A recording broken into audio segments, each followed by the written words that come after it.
parents are able to opt out for LGBTQ books that violate their religious rights of conscience. Another win on that one. Clay, I wouldn't say I think it's likely, but I do think there's a realistic chance that the Supreme Court will do the right thing and say that birthright citizenship going forward is not granted to people who are subject to another jurisdiction by right of their actual citizenship.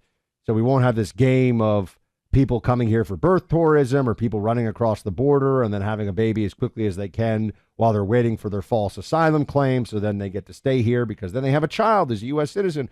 I'm hoping that will be the case. We also have the S&P 500 at an all-time high today.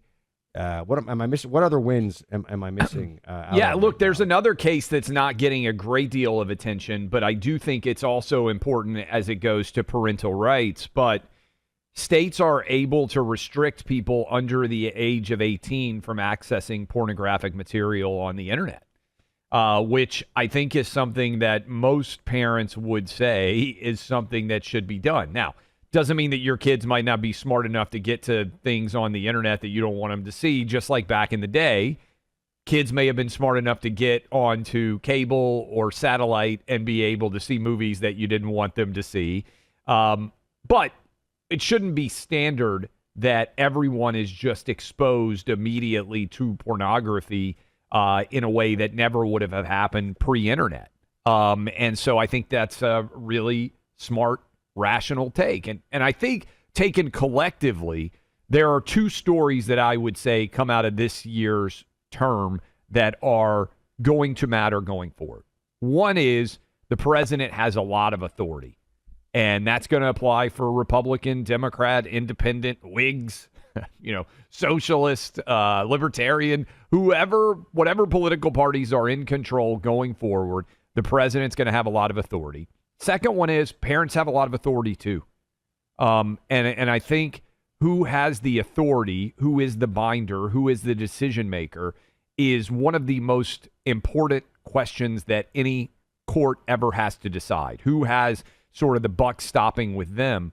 And I don't think it's coincidental that when you look at the trans minor surgery issue, when you look at pornography on the internet, when you look at what books kids are exposed to in classrooms, this court, by and large, has been very protective of parental rights. And I will just point this out because I do think it's important.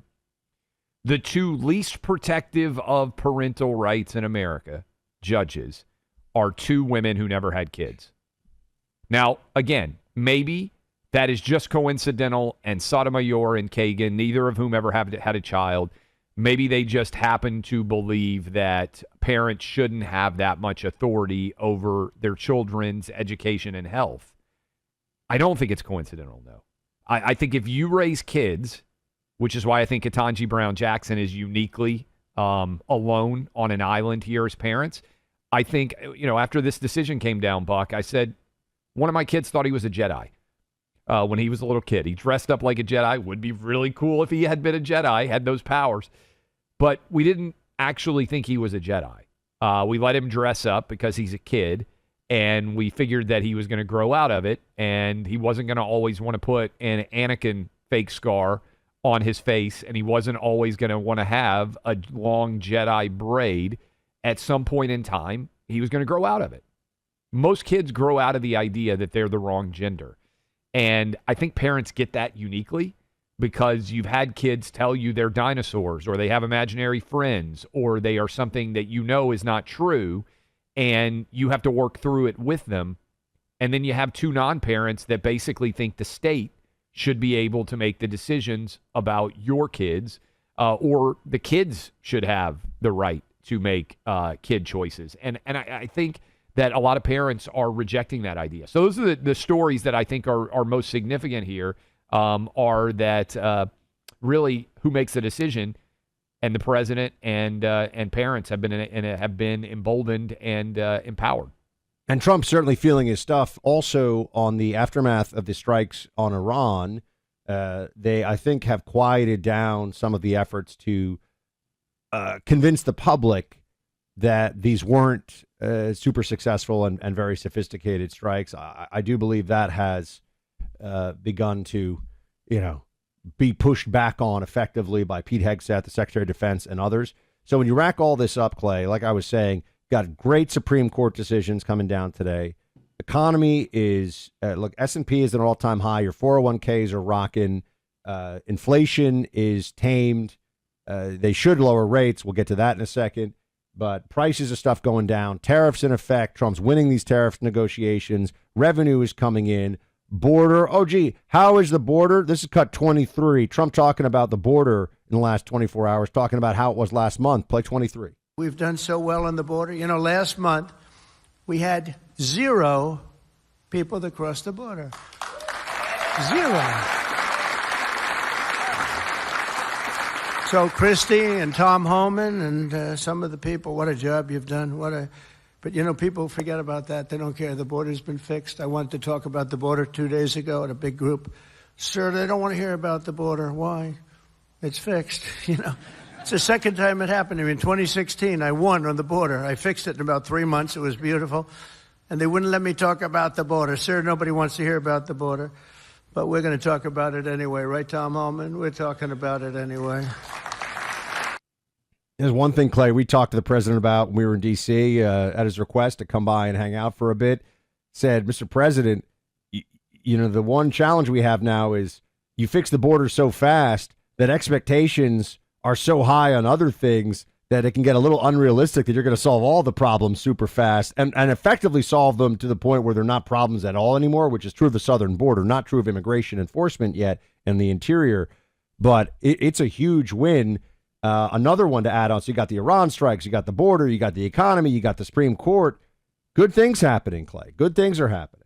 Yeah, and he's about to get the big, beautiful bill passed, which is going to effectively enshrine budget-related issues for the term. I've said this before on air, but I do think it's really kind of worth contemplating. He's moving so fast, I don't know how much more he's going to be able to do.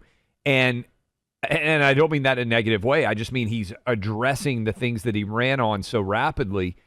And I think in the background, you're starting to recognize people on the left realize that Trump really is delivering in a way that we haven't seen a president who's a Republican deliver in basically a generation. And you say, okay, what do you mean by that? George W. Bush got into office, and he'd barely been in office, and 9/11 happened. And basically, it threw whatever governing agenda he was going to have, and you know this better than anybody, Buck, because you graduated and went into the intelligence services, but everything else became secondary after 9/11 for Bush. If we had been able to not have 9/11 happen, what would a George W. Bush presidency have looked like? I don't think anybody really knows. Frankly, I don't know that Bush knows. But it would have been profoundly different. Trump 1.0, I feel like from the moment he got in, because of the Russia collusion and the lies about his election that were spread, felt like he was battling for the legitimacy of his entire presidency. He still delivered, but it was a back foot delivery. He's throwing punches and landing in a way in 2.0 that I think is staggering a lot of his critics. And one reason he's having the success that he is because of the consequences of his win in 2016. Because a lot of these 6-3 decisions would have been 5-4 the other way if Hillary Clinton had won. I think it's really important to continue to point this out. The lasting, durable, conservative majority of this Supreme Court that is ruling, by and large, in a way that makes many people out there listening to us very happy, is only a result of Trump's win in 2016. And I think a lot of people are forgetting this. 6-3 sounds substantial. It's 2 judges changing their mind and you lose 5-4. I understand. I mean, 2 judges. Think about what Trump did, changing the majority and providing a durable generational change in the direction of the court. He now is benefiting from that over one term later. And unfortunately, it looks like we're going to be stuck with a moron in Ketanji Brown Jackson for a generation or more, too. But we could have had 3 or 4 Ketanji Brown Jacksons, but for Trump's win in 2016. And I'm happy to see as well that while the big, beautiful bill is making its way through, and I do believe it's going to get done here next week, and we'll probably talk to a senator or two before we sign off for the holiday next week, that the Trump administration has done what we've wanted them to do all along with the incredible urgency of now, or the acting with the sense of urgency that you really have 18 months to make substantial changes to America, and then things start to get bogged down in the midterm fight, and then you're a lame duck president, and they're moving as I don't think I could ask them to be moving any faster on the big issues than they have been, and they've been tackling a lot of things at the same time, and it just goes to show that for people who had tremendous faith in Trump, even through some crazy stuff going on with the trials that they were putting him through. I mean, they criminally prosecuted this guy. He got shot at. Another guy tried to shoot at him another time. The stuff that Trump had to go through to get to this moment, and now to rise to this moment in a way where the administration is so far just a booming success, I think, in every respect. National security, economics, the border. I think a lot of you should just take a moment to feel really good about the faith that you had in Trump when you cast your vote for him this time, the faith you had in the agenda and in this administration. And of course, the great irony of it is, Clay, the purple-haired communists who hate Trump and were hoping he was thrown in prison and all, they get to benefit from all the good Trump policies too, because they're good for America. So they, despite their utmost wishes and attempts, Trump is making things better for all of us who live in this country. And it's a really good feeling everybody should have going into this Independence Day. Like I always say, take the wins when we've got them, because you and I were sitting here when it was multiple criminal trials up against him. Dementia Joe still pulling off the con with the media. There are plenty of reasons to be concerned about what was coming. And sure enough, here we are. It should feel really good for everybody. It's been quite a ride. First 3.5 years, we didn't have a lot of things to celebrate. Now, every day I wake up and the news comes down and there's something new to celebrate. And it is transformative, significant, seismic change for the benefit of our country. And even for the benefit of the morons who voted against Trump. They're benefiting too. Amazon Prime Day coming up soon. Takes place right after the holiday, July 8th through the 11th. That's Tuesday through Friday. But you don't have to wait until those dates to get a great deal on Amazon with the Cardia Mobile 6L. It's the world's first FDA-cleared personal EKG. Cardia Mobile 6L can detect AFib. It's a leading cause of stroke. Small enough to hold in the palm of your hand, easy to use, records right to your phone. You get 6 views of your heart, 6 times the data of any smartwatch at a fraction of the cost. Cardia Mobile, perfect way to manage your heart health at home between doctor's visits. Give yourself peace of mind. Save 10% on both Amazon and on Cardia's website. That is KARDIA.com. On Amazon, use code 106LCLAY. That's the number 10, as in 10% off Cardia Mobile Model 6L Clay to get 10% off your Cardia Mobile 6L. Cardia.com, code 106L Clay.